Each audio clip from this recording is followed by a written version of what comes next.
അമേരിക്കയുമായി ആണവ കരാറിലെത്താൻ ഇറാന് president Donald Trump 10 ദിവസത്തെ സമയം അനുവദിച്ചു. ഈ കാലയളവിനുള്ളിൽ തീരുമാനമുണ്ടായില്ലെങ്കിൽ മോശമായ കാര്യങ്ങൾ സംഭവിക്കും എന്ന് അദ്ദേഹം മുന്നറിയിപ്പ് നൽകി. യുണൈറ്റഡ് നേഷൻസിന് പകരമായി പ്രസിഡന്റ് ട്രംപ് രൂപീകരിച്ച ബോർഡ് ഓഫ് പീസ് സമിതിയുടെ ഉദ്ഘാടന യോഗം വാഷിംഗ്ടണിൽ നടന്നു. ഗാസയുടെ പുനർനിർമ്മാണത്തിനായി സമിതിയിലെ അംഗരാജ്യങ്ങൾ $7 ബില്യൺ വാഗ്ദാനം ചെയ്തു. അതിനു പുറമെ അമേരിക്ക $10 ബില്യൺ നൽകുമെന്ന് ഉറപ്പു നൽകി.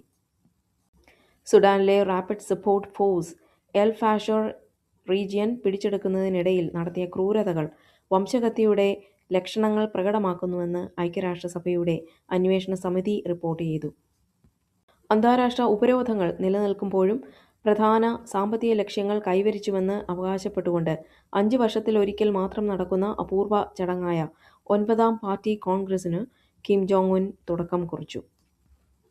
ജെഫ്രി എപ്സ്റ്റീൻ ഫയലുകളുമായി ബന്ധപ്പെട്ട് ഔദ്യോഗിക പദവി ദുരുപയോഗം ചെയ്തു എന്ന സംശയത്തിന്മേൽ ആൻഡ്രൂ മൗണ്ട് ബാറ്റൻ വിൻസർ അറസ്റ്റിലായി. 11 മണിക്കൂർ നീണ്ട ചോദ്യം ചെയ്യലിന് ശേഷം അന്വേഷണ വിധേയമായി അദ്ദേഹത്തെ വിട്ടയച്ചു. ട്രംപ് അഡ്മിനിസ്ട്രേഷന്റെ സമ്മർദ്ദത്തെ തുടർന്ന് വെനസ്വേലയിലെ താൽക്കാലിക അധികാരികൾ ഒരു പൊതുമാപ്പിനുള്ള ബിൽ അംഗീകരിച്ചു. ഇത് നൂറുകണക്കിന് രാഷ്ട്രീയ തടവുകാരുടെ മോചനത്തിന് അവസരമൊരുക്കും. ഇറാനെതിരെ പ്രതിരോധപരമായ മുൻകൂർ ആക്രമണങ്ങൾ നടത്തുന്നതിനായി ബ്രിട്ടീഷ് സൈനിക താവളങ്ങൾ ഉപയോഗിക്കാൻ അനുവദിക്കണമെന്ന പ്രസിഡന്റ് ഡൊണാൾഡ് ട്രംപിന്റെ ആവശ്യം പ്രൈം മിനിസ്റ്റർ കെയർ സ്റ്റാർമർ നിരസിച്ചതായി റിപ്പോർട്ടുകൾ. മാസങ്ങളോളം ബഹിരാകാശ സഞ്ചാരികൾ അന്താരാഷ്ട്ര ബഹിരാകാശ നിലയത്തിൽ കുടുങ്ങിക്കിടക്കാൻ കാരണമായ സ്റ്റാർ ലൈനർ പരാജയങ്ങളിൽ നാസയെയും ബോയിങ്ങിനെയും വിമർശിച്ചുകൊണ്ട് നാസയുടെ റിപ്പോർട്ട് പുറത്തുവന്നു. ഗ്രേസ് അനാട്ടമി എന്ന പരമ്പരയിലൂടെ പ്രശസ്തനായ നടൻ എറിക് ഡെയ്ൻ അന്തരിച്ചു. ALS രോഗബാധയെ തുടർന്നായിരുന്നു അന്ത്യം. AI, ക്രിറ്റിക്കൽ മിനറൽസ് എന്നിവയുടെ വിതരണ ശൃംഖല സുരക്ഷിതമാക്കുന്നതിനായി അമേരിക്കയുടെ നേതൃത്വത്തിൽ രൂപീകരിച്ച തന്ത്രപ്രധാന സഖ്യമായ പാക്സ് സിലിക്കയിൽ ഇന്ത്യ ഔദ്യോഗികമായി ചേർന്നു. കേന്ദ്രമന്ത്രി അശ്വിനി വൈഷ്ണവ് പ്രഖ്യാപനത്തിൽ ഒപ്പുവെച്ചു. ഇന്ത്യയുടെ സെമികണ്ടക്ടർ മേഖലയ്ക്ക് ഈ സഖ്യം കരുത്തേകുമെന്ന് അദ്ദേഹം വ്യക്തമാക്കി.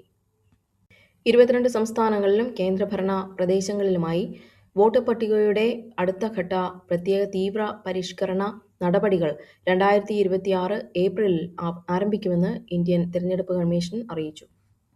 കുക്കീസോ മെയ്തേയ് വിഭാഗങ്ങളിലെ ആഭ്യന്തരമായി പലായനം ചെയ്യപ്പെട്ടവരുമായി മുഖ്യമന്ത്രി യുംനാം ഖേംചന്ദ് സിംഗ് നടത്തിയ നിർണായകമായ ജനസമ്പർക്ക പരിപാടിയിൽ അവരുടെ കണ്ണുനീർ വെറുതെയാവില്ല എന്ന് അദ്ദേഹം വാഗ്ദാനം ചെയ്തു. 1987 സംസ്ഥാന പദവി ലഭിച്ചതിന്റെ 39ാം വാർഷികം ആഘോഷിക്കുന്ന അരുണാചൽ പ്രദേശ് രൂപീകരണ ദിനമാണ് ഇന്ന്. അസം നിയമസഭാ തിരഞ്ഞെടുപ്പിന് മുന്നോടിയായി പ്രിയങ്ക ഗാന്ധിയും മുഖ്യമന്ത്രി ഹിമന്ത ബിശ്വ ശർമ്മയും തമ്മിലുള്ള രാഷ്ട്രീയ പോരാട്ടം ശക്തമാകുന്നു. ശർമ്മ സർക്കാരിനെതിരെ 20 പോയിന്റുകളുള്ള ഒരു കുറ്റപത്രം പ്രിയങ്ക ഗാന്ധി പുറത്തിറക്കി. തൊഴിലില്ലായ്മയും അഴിമതിയും ഉയർത്തിക്കാട്ടിയാണ് അവർ വിമർശനം ഉന്നയിച്ചത്. MP ഗൗരവ് ഗഗോയ്ക്കെതിരായ വ്യക്തിപരമായ അധിക്ഷേപങ്ങൾ അവസാനിപ്പിക്കണമെന്ന് അവർ ആവശ്യപ്പെട്ടു. ഹിമന്തയുടെ രാഷ്ട്രീയം ജനങ്ങളെ വഞ്ചിക്കുന്നതാണെന്നും അവർ പറഞ്ഞു. പ്രിയങ്കയുടെ സന്ദർശനം അസമിൽ ഒരു ചലനവും ഉണ്ടാക്കില്ലെന്ന് ഹിമന്ത ബിശ്വ ശർമ്മ പരിഹസിച്ചു. ഡൽഹിയിൽ നിന്നുള്ള നേതാക്കളെക്കാൾ അസമിലെ പ്രാദേശിക നേതാക്കൾക്കാണ് ജനങ്ങൾ പ്രാധാന്യം നൽകുന്നതെന്ന് അദ്ദേഹം അവകാശപ്പെട്ടു. 2026 നിയമസഭാ തെരഞ്ഞെടുപ്പിനുള്ള സ്ഥാനാർത്ഥികളെ നിശ്ചയിക്കുന്നതിനുള്ള കോൺഗ്രസ് സ്ക്രീനിംഗ് കമ്മിറ്റിയുടെ അധ്യക്ഷയായാണ് പ്രിയങ്ക ഗുവാഹത്തിയിൽ എത്തിയത്. ഇന്ത്യയുടെ ആർട്ടിഫിഷ്യൽ ഇന്റലിജൻസ് അടിസ്ഥാന സൗകര്യ വികസനത്തിനായി റിലയൻസും അദാനി ഗ്രൂപ്പും ചേർന്ന് $210 ബില്യൺ നിക്ഷേപം പ്രഖ്യാപിച്ചു. വമ്പൻ ഡേറ്റാ സെന്ററുകളും പുനരുപയോഗ ഊർജ പദ്ധതികളും ഇതിന്റെ ഭാഗമായി നടപ്പിലാക്കും. തുടക്കത്തിലുണ്ടായ ഇടിവിന് ശേഷം ബാങ്കിംഗ്, ക്യാപിറ്റൽ ഗുഡ്സ് ഓഹരികളിലെ നിക്ഷേപം കരുത്തായതോടെ സെൻസെക്സും നിഫ്റ്റിയും നേട്ടത്തിലേക്ക് തിരിച്ചുകയറി.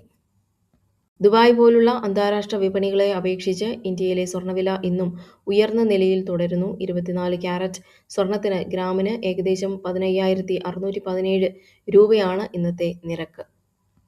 ഓസ്ട്രേലിയക്കെതിരായ ഇന്ത്യയുടെ മത്സരത്തിനിടെ വനിതാ അന്താരാഷ്ട്ര ക്രിക്കറ്റ് ചരിത്രത്തിൽ ഏറ്റവും കൂടുതൽ മത്സരങ്ങൾ കളിച്ച താരം എന്ന നേട്ടം ക്യാപ്റ്റൻ ഹർമൻപ്രീത് കൗർ സ്വന്തമാക്കി.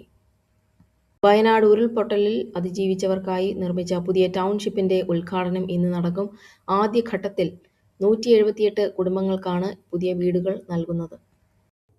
വണ്ടാനം മെഡിക്കൽ കോളേജിൽ 5 വർഷം മുൻപ് നടന്ന ശസ്ത്രക്രിയയ്ക്കിടെ വയറ്റിൽ കത്രിക കുടുങ്ങിയ ഉഷ ജോസഫിനെ വിദഗ്ധ ചികിത്സയ്ക്കായി കൊച്ചി അമൃത ആശുപത്രിയിലേക്ക് മാറ്റി. സംഭവത്തിൽ കർശന നടപടിയുണ്ടാകുമെന്ന് ആരോഗ്യമന്ത്രി വീണ ജോർജ് അറിയിച്ചു. 2021 മെയ് 12-ന് പുന്നപ്ര സ്വദേശിനി ഉഷ ജോസഫിന്റെ ഗർഭാശയമുഴ നീക്കം ചെയ്യാനുള്ള ശസ്ത്രക്രിയ നടത്തിയത് ഡോക്ടർ ഷാഹിദയുടെ നേതൃത്വത്തിലുള്ള സംഘമാണെന്ന് മെഡിക്കൽ കോളേജ് അധികൃതർ സ്ഥിരീകരിച്ചു. 5 വർഷത്തിന് ശേഷം ഉഷയുടെ വയറ്റിൽ ആർട്ടറി ഫോസെപ്സ് കണ്ടെത്തിയതിനെ തുടർന്ന് ഇത് വലിയ വിവാദമായി.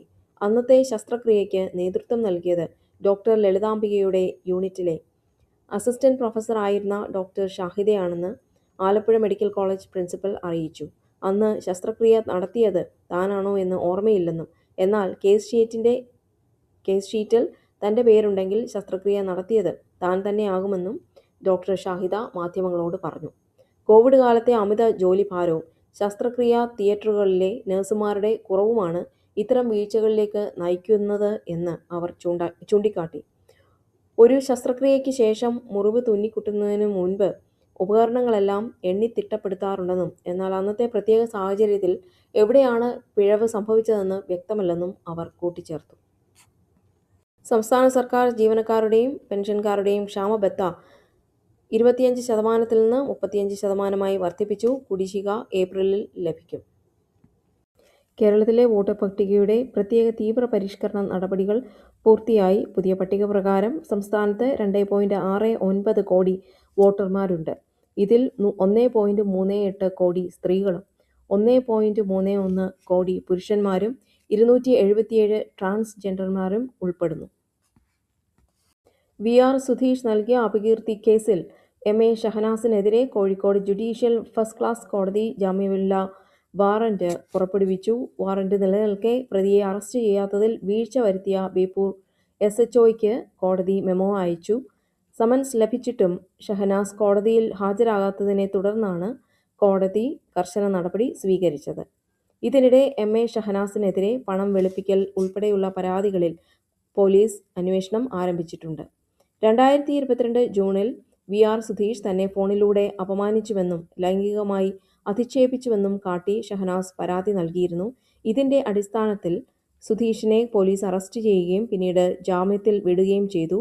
തന്നെക്കുറിച്ച് വ്യാജ ആരോപണങ്ങൾ ഉന്നയിച്ച് അപകീർത്തിപ്പെടുത്തിയെന്ന് ആരോപിച്ച് വി. ആർ. സുധീഷ് ഷഹനാസിനെതിരെ കോടതിയെ സമീപിക്കുകയായിരുന്നു. ഈ കേസിലാണ് ഇപ്പോൾ ഷഹനാസിനെതിരെ വാറന്റ് പുറപ്പെടുവിച്ചിരിക്കുന്നത്. ശബരിമല സ്വർണ്ണക്കൊള്ള കേസിലെ അറസ്റ്റ് സർക്കാരിന്റെ പ്രതികാര നടപടിയാണെന്ന് തന്ത്രി കണ്ഠരര് രാജീവര് ആരോപിച്ചു. ഫെബ്രുവരി 20, 2026 പുറത്തുവന്ന അദ്ദേഹത്തിന്റെ ജാമ്യ ഉത്തരവിലാണ് സർക്കാരിനെതിരെ ഗുരുതരമായ ആരോപണങ്ങൾ ഉന്നയിച്ചിരിക്കുന്നത്. ശബരിമലയിലെ യുവതീ പ്രവേശത്തെ ശക്തമായി എതിർത്തതിലുള്ള രാഷ്ട്രീയ പകപോക്കലാണ് തന്റെ അറസ്റ്റിന് പിന്നിലെന്ന് അദ്ദേഹം ജാമ്യ ഹർജിയിൽ വാദിച്ചു. യുവതീ പ്രവേശന സമയത്ത് സന്നിധാനത്ത് ഡ്യൂട്ടിയിലുണ്ടായിരുന്ന ചില ഉന്നത പോലീസ് ഉദ്യോഗസ്ഥർക്കും ഭരണകക്ഷി നേതാക്കൾക്കും തന്നോട് വ്യക്തിപരമായ വിരോധമുണ്ടെന്നും അദ്ദേഹം ആരോപിച്ചു.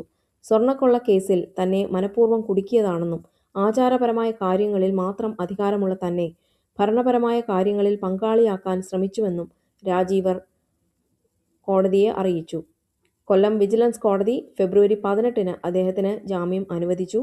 തന്ത്രിക്കെതിരെ നേരിട്ടുള്ള തെളിവുകൾ ഹാജരാക്കാൻ അന്വേഷണ സംഘത്തിന് കഴിഞ്ഞില്ലെന്ന് നിരീക്ഷിച്ച കോടതി 41 ദിവസത്തെ റിമാൻഡിന് ശേഷമാണ് അദ്ദേഹത്തെ വിട്ടയച്ചത്.